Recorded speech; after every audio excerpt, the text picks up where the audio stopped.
One, two, one, two. Je trouve que c'est parfait, ça. C'est parfait de même. Non, mais le. C'est hot, on se voit. Faut pas trop se regarder, maintenant. OK. Bienvenue dans un nouveau podcast des Kettle Boys.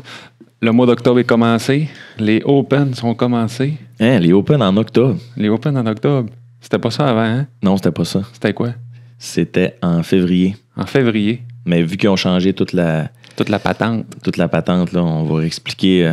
On va décoller avec une bonne explication de comment ça va fonctionner cette année. Puis après ça, on va être capable de mieux suivre là, les événements puis les athlètes. Parce que les Open, pour l'inscription, c'est la fin des inscriptions, c'est le 14. OK. 14 avec la soumission du premier Wood. La fin. Des inscriptions. OK. Fait qu'on peut s'inscrire même si. Ouais, mettons que. Genre Nao, là, qui n'est pas encore inscrit, mais qui veut y faire à le temps. Ouais, c'est ça. Cette année, il y a beaucoup moins, 3 fois moins d'inscriptions que l'année passée. Ouais, craquez-vous, là.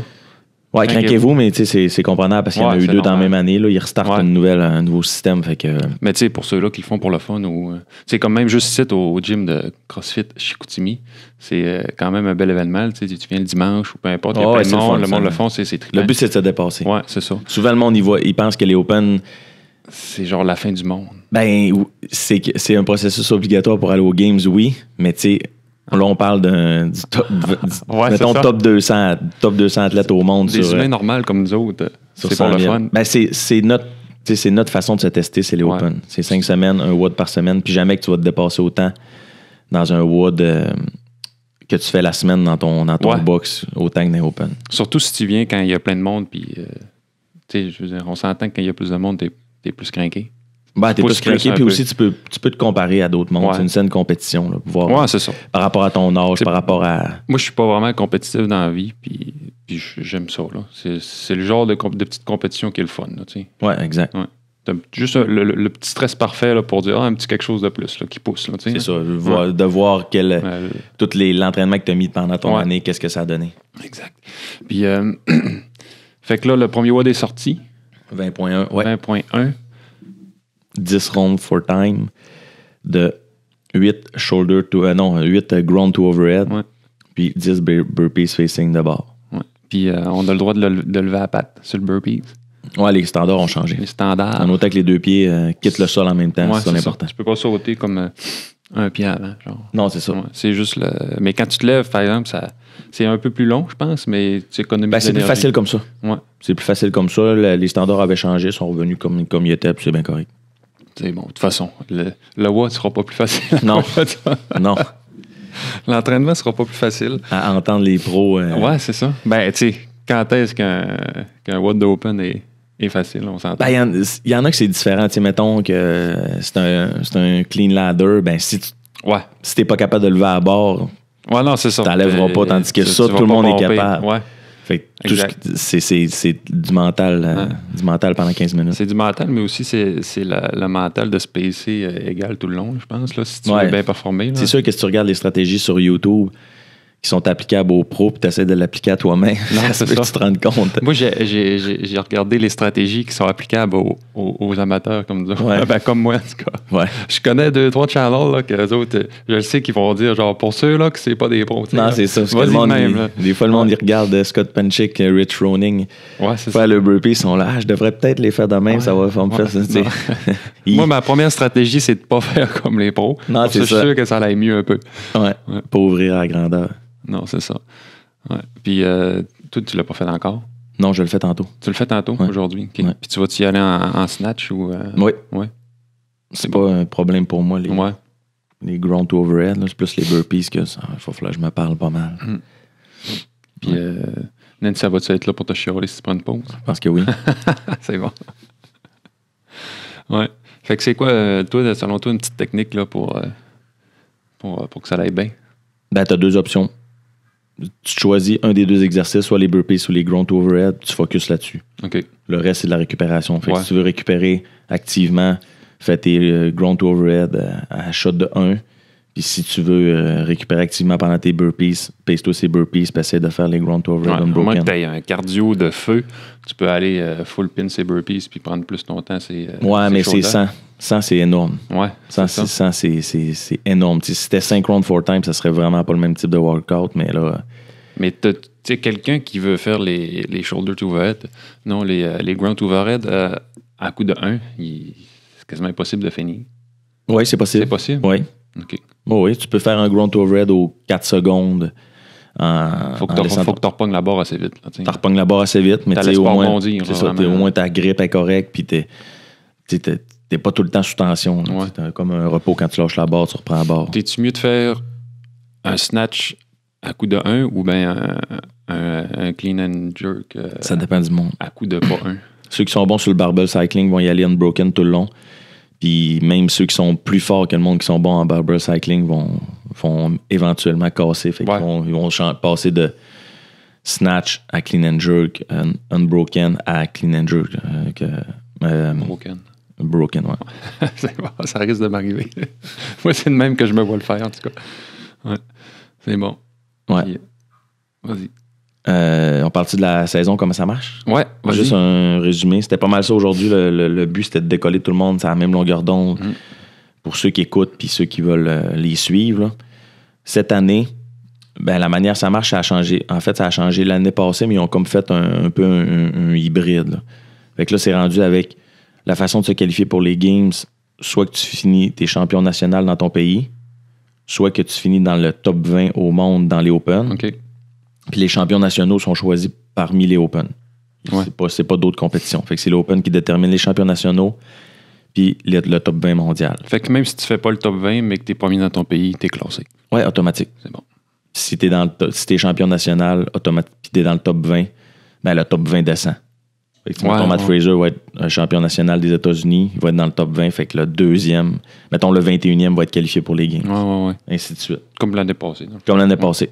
Même affaire avec les sanctionnels, je partais pour dire les sanctifiés. Les sanctionnels. Ouais, c'est ça. Fait que si t'es champion national, le deuxième au sanctionnaux, s'il n'est pas dans le champion national ou dans le top 20, va y aller. Fait que mettons que tu fais un sanctionnel, puis le gars, il est déjà champion national, puis il finit premier, fait que toi, dans le fond, tu prends sa place. C'est ça, puis lui, il gagne la bourse, par contre. C'est ça. Il gagne la bourse, puis le prix. Ouais, c'est sûr que... il mérite quand même la bourse, même si... Ouais, c'est ça. Sinon, il irait pas. Là. Voilà, c'est ça. Puis c'est vraiment le fun cette année parce que on dirait qu'il y a eu beaucoup de leçons apprises par rapport à l'année passée, dont les qualifications, parce que chaque sanctionnal avait ses propres qualifications en ligne, fait que ça faisait beaucoup de qualité. Un athlète qui voulait essayer de se qualifier pour le plus de sanctionnels faisait que des qualifications tout le long de l'année. Là, il y en a qui ont leurs propres qualifications, mais il y en a aussi qui ont fait des super qualifications. Ils se sont regroupés ensemble, puis les qualifications sont bons, pour exemple, 3 sanctionnels. OK. Comme ceux-là des Wodapalooza sont bons pour les Filty 150, puis sont aussi bons pour les Atlas. Fait que ça leur donne un petit break de qualif. Là, c'est ça. Puis les Open sont bons pour certains sanctionnaux que je connais pas par cœur. Okay. Mais fait que là, il y a du monde qui se qualifie en ce moment pour des sanctionnaux. Aussi. Ouais. L'année passée, il y en avait 16. Cette année, il y en a 28. OK. Fait qu'il y a 28 sanctionnaux dans 21 pays différents sur 6 continents. Fait que ça, c'est vraiment, vraiment, vraiment intéressant pour le monde qui sont à proximité puis ils veulent pas. Ouais. Ça lui coûte 15 000 $ à chaque. Y a-tu un sanctionno au CrossFit Chicoutimi? Non, il n'y en aura pas, je pense. Non. Le seul CrossFit au monde qui a un sanctionnal, c'est CrossFit Mayhem. Ah. Ouais. La Mayhem classique. Mais quand tu regardes le gym, ça fait du sens. C'est ça. On n'est pas surpris. Ouais. Fait que ça, c'est le sanctionnal, c'est CrossFit Mayhem. Puis cette année, ça commence. En fait, c'est pour ça que les Open sont en octobre. C'est pour tout de suite, la saison commence, je pense, vraiment pas longtemps après les Open. Puisque les Open, c'est 5 semaines. Fait que ça va nous mener à peu près au. Ça a commencé le 10 octobre. Fait que ça va nous mener, mettons, au 18 novembre. Puis il y a un sanctionnal, je pense, le 20. Le premier. OK, quand même. 150 en Irlande, c'est le premier. D'après ça, là, c'est pratiquement pas un par semaine, mais pas loin. Là. Ouais. Fait que faut c'est de la gestion là, que je fais. Énormément. Moi, je parle pour les athlètes de haut niveau là, qui veulent aller aux Games, puis mettons que c'est pas du monde qui ont des méga moteurs, puis qui sont dans le top 20 des Open, mais qui sont bons en compétition avec des charges plus lourdes, puis c'est du monde peut-être moins bien balancé, mais qui ont plus de force quand ils arrivent en compétition. Ben, ce monde-là, il faut qu'il aille vraiment stratégique. Ouais. Mais je te dirais que, tu sais, comme là, je parlais à une de mes membres cette semaine, elle me disait, ouais, mais là, le fait qu'il n'y ait pas 300 000 athlètes, ben, ça donne plus de chances au monde qui veulent se qualifier pour les Games. Non. Ben, parce que c'est ceux-là qui y vont déjà sont pas moins le top 250 sont tous là. Ouais, c'est ça.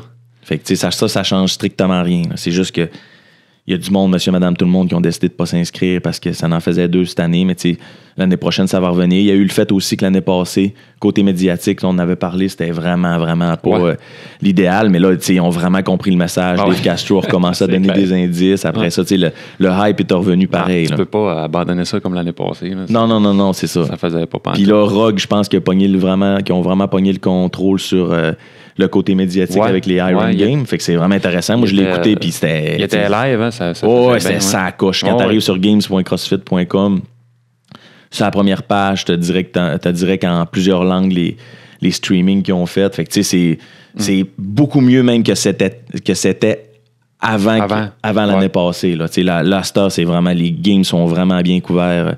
Je pense qu'on va avoir une année vraiment, vraiment intéressante. Ouais, c'est pour ceux qui trippent ces athlètes, là, comme moi. Là, ben, surtout avec autant de compétitions tout au long de l'année. Ouais, parce qu'avant, c'était genre, tu les voyais pas, là, il y avait régional, les Games. C'est ça. Tu les revoyais pas pendant un an, tu sais, quasiment. Tu fais tes Open, tes Games, c'était fini. Mettons que tu passais d'un Open, tu arrivais aux régionaux, tu fais tes régionaux, tes Games, c'était fini, tandis que là, tu as plein de possibilités pour plein de monde. Ouais, c'est ça. T'sais, c'est pas tout le même type d'athlète, fait que beaucoup d'athlètes différents ont beaucoup de possibilités, fait que c'est tant mieux. Puis quand t'aimes suivre les athlètes, ben t'es vois participer dans plusieurs compétitions. Là, c'est ça. T'es vois plus performer. C'est ça, performer sur exact. Internet. Eux, c'est bon pour les commanditaires, c'est bon pour les compagnies qui vont dans les sanctionaux. C'est sûr qu'une compagnie qui veut commanditer un athlète qu'on le voit juste 3 jours par année. Ouais, c'est ça. C'est pas bon. C'est ça. Puis, tu sais, en plus. Versus quand tu sais qu'il va compétiner 15 fois dans l'année. Puis les régionaux, c'était pas couvert médiatiquement. En plus, oui. Ils faisaient des petites capsules, les résumés, mais tu sais, il fallait que tu te pointes sur place. À part le monde qui avait des kiosques puis qui vendait du linge ou peu importe quoi, il n'y avait pas une grosse couverture. Tandis que là, avec WIT qui ont pogné qui sont comme c'est rendu la boutique officielle de CrossFit un peu. Okay. Eux, c'est vraiment intéressant. Ils ont du no-bull. Le fait qu'ils ont enlevé l'exclusivité des compagnies d'espadrilles, mais ça a tout s'enligne pour ça que ça soit vraiment, vraiment intéressant pour les prochaines années. Là. J'avoue. Ouais. Côté équipe, fait que individuel, c'est ça. Sanctionnal, il y en a 28 cette année. Top 20 des Open, champions nationaux, puis il y a aussi les cartes free que CrossFit se réserve de donner aux athlètes. Il y en a 4. Il y en a 4. L'année passée, je pense qu'il en a donné juste 2. Ouais, puis Hunter. Mais je me rappelle pas s'il en a donné à deux autres personnes. Ben, moi, ça me dit rien. Là. Fait que ils n'invitent ou ils n'invitent pas. C'est pas obligatoire. Ils sont à leur guise. C'est ça. Ouais. Puis les athlètes peuvent seulement se qualifier par les sanctionnaux. Okay. Puis là, les super athlètes, on l'a vu, là, Mayhem Freedom, l'année passée, tout le monde, même moi, je les avais vus, puis j'ai dit, aïe, ils vont de la difficulté, mais tu sais, ils sont tellement bons.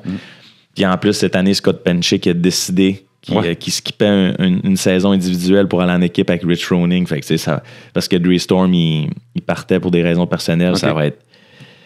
Ça va être parfait. Puis, tu sais, ce que je pense, moi, qui va arriver dans l'avenir, c'est que... Parce que, tu sais, comme moi, personnellement, je suis plus un athlète d'équipe. J'aime mieux faire des compétitions en équipe que des compétitions individuelles. Fait que ça se peut qu'il y ait du monde qui quitte les compétitions individuelles pour faire des équipes, des super équipes encore plus boostées. Fait que j'ai hâte de voir ce que ça va donner. Surtout ceux-là qui ont fait pas mal d'années individuelles puis qui, à un moment donné, ils veulent changer. Sans être à retraite d'air totalement. Un peu, sans être à retraite. Là, parce que souvent, ils sont encore bien jeunes puis bien en forme. Là. Ils ont encore du jus, mais ils n'ont peut-être pas le mental pour l'individuel. En équipe, ça craint. Puis avant, c'était des équipes de 6. Là, l'année passée, c'était des équipes de 4. Des équipes de 4, c'est vraiment le fun à regarder. Fait que, tu sais, c'est vraiment... Là, tout est... Avec 2 équipes, t'en fais 3. Ah oui, c'est carrément ça. Il y a des gyms qui en ont 2. Mais je pense, il y en avait-tu 2? Ouais, il y en avait 2 encore l'année passée. Mais t'es plus obligé de venir du même gym, fait que rendu là. Ouais, c'est ça. Rendu là, c'est bien intéressant pour les spectateurs. Ça, à 100% que je vais être encore là au CrossFit Games cette année. C'est un avec une pancarte Give me a free card. Ouais, sinon, ça me tente pas d'arriver puis de devoir faire 7 snatchs à 185 livres, péter après un 400 mètres de course. Là. Comme la fille aux Olympiques là, qui s'était classée comme d'une manière, je sais pas, là, elle avait comme détourné le système. Elle faisait la rampe, là, puis elle faisait juste monter pour descendre. Là. Je sais pas. Tu l'as pas vu passer, c'était comme quelqu'un qui s'était faufilé. Là. Ah ouais. Elle avait réussi à aller aux Olympiques. Puis, les Hunters, c'est bien débrouillé pareil. Ah oui. Ben lui, tu sais, j'étais pas surpris parce que c'était quand même un athlète professionnel. Mais pareil, le premier WOD, c'était quand même un WOD très, très, très, très dur. Là, c'était pas bodyweight. Là. Non, c'est ça. Ce que j'ai aimé. Ouais, puis, mais tu sais, c'est ça. Le gars, il fait rien que ça s'entraîner pour ça. C'est ça. Je m'attendais pas à ce qu'il fait misérablement. Là, je m'attendais à ce qu'il performe quand même bien. Là, puis je pense que cette année, les games, ils vont aussi, côté games, ils vont apprendre de leurs erreurs avec ceux qui ont un peu, pas détesté, mais qui ont moins aimé le concept des coupures. Je pense que les coupures vont être moins drastiques. Okay. Au lieu de tomber à 10 le samedi, ils vont peut-être tomber à 20 le samedi, puis 10 le dimanche pour la dernière journée. C'est vrai que c'était extrême. Ouais. Moi, j'ai aimé ça, mais oui, c'était trop extrême. Ouais. C'était trop extrême parce que il y a des athlètes qui auraient pu bien performer la journée du dimanche. Non, c'est ça. Mais on en avait parlé, là, je veux dire. C'est ça. Fait que cette année, c'était le de faute s'ils n'ont pas performé le jour d'avant, mais rendu là, on se comprend quand même que c'est ça. Ouais. Puis cette année, ils vont vraiment plus, je pense que ils vont vraiment plus travailler sur le weakness au lieu de dire je vais arriver aux games puis je suis bon en général, mais ça je suis vraiment vraiment bon. Fait que mec, cet événement-là arrive, mais là s'il arrive pas cet événement-là, t'es fait là. Tu verras plus Sarah pas monter de la corde. Non, c'est ça. Puis Annie marchait avec un sac. Ouais, c'est ça. Elle a compris que marcher, c'était rendu illégal là, si tu voulais te classer. Il y a juste Tia Claire qui a compris qu'elle dépasser des gars, c'était une bonne idée. Ouais, c'est ça. Ça, c'est la recette du succès. Moi, je prédis encore les... Ouais, ça va ressembler à la même gang. Ouais, ça va ressembler à la même gang. Parce que ça peut pas avoir changé tant que ça parce que ça fait rien qu'un an. Non. Si je prends le 20.1, je sais pas qui peut battre Matt Fraser dans ce type d'entraînement-là. Parce que, normalement, cet entraînement-là, c'est le 5e. Dans les saisons, quand tu regardes les Open, là, c'est le genre d'entraînement qui sera en dernier. Okay, ouais. Un entraînement ultra lactique, ultra moteur. Puis Fraser, normalement, il est pas mal tout le temps dans le top 3. C'est pas le lactique, il n'y en a plus dans son corps. Non, je pense qu'il n'en produit pas. Il n'en produit pas. Son corps a fait son cerveau l'élimine. Ça ne sert plus à rien. C'est ça. Il passe au travers quand même. Ouais. Je pense au 21-15-9. Je pense que c'était 27-21-15-9 calories puis thruster. L'année passée, c'était chest to bar, des thrusters. Là, c'est burpees puis ground to overhead. Ouais, je suis bien hâte de voir ça. Fait que ton plan de match pour le premier WOD, c'est snatch, de le finir. Unbroken. Ouais. T'as pacé ses burpees. Ouais. J'espère juste le finir. J'espère. Ben ouais, toi, c'est sûr que tu vas le finir. Mais time cap 15, c'est dur, sérieux. Je peux pas me prononcer. J'espère. Ouais? Ah, moi, j'ai confiance. Confiance en toi. On va voir, merci. Ça fait plaisir. Ouais. Moi, j'espère de le finir, mais en tout cas. J'ai hâte de voir. D'après moi, non, là, parce que mon cardio est encore trop bas. On sait pas. Mais on sait jamais rien. On va peut-être casser ailleurs aussi, on sait pas. Ouais. On va peut-être trop me baisser, puis on va faire shit. Tu la referas. On va la refaire. On est samedi. Ouais, c'est vrai. Je vais sûrement le faire lundi, par exemple, vu que je me suis pincé le dos. Là. Ouais. Un petit break. Ça commence mal. 2 open en 2 parce que je me pince le dos. Tu vas avoir juste une chance. Ouais. Pas grave. Ça va être en masse. Une belle petite leçon d'humilité. De toute façon, on le fait pour le fun. Ouais. Je vais prendre ça comme un WOD normal. Tu peux rentrer. Ouais. Fait que ça fait-tu le tour pour... Pas mal. Ça fait pas pire, hein? Pas mal le tour. Oui. Fait que, comme on disait tout le temps, partagez, aimez, likez, abonnez-vous. Si vous avez des questions, gênez-vous pas nous écrire sur notre page. DM, YouTube, Facebook. Yes. Tout le kit. Prochain podcast, la motivation. Ouais. Ça fait 3 semaines qu'on dit qu'on va faire mais ça, c'est vrai. Je suis motivé à le faire. T'es motivé? OK. On attendait d'avoir la motivation pour le faire. C'est ça. Ouais. Ça marche. Fait que, on se dit à plus, puis partagez l'information à un de vos amis qui a des questions sur le Open. Yes. Si vous aviez raison, vous pouvez envoyer la vidéo puis dire « Tiens, je vous l'avais dit ». Fait que vous avez jusqu'au 14 pour vous inscrire. Puis bon succès à tous. Yes. Ayez du fun, puis lâchez pas, ça va brûler. Salut, gang. Salut.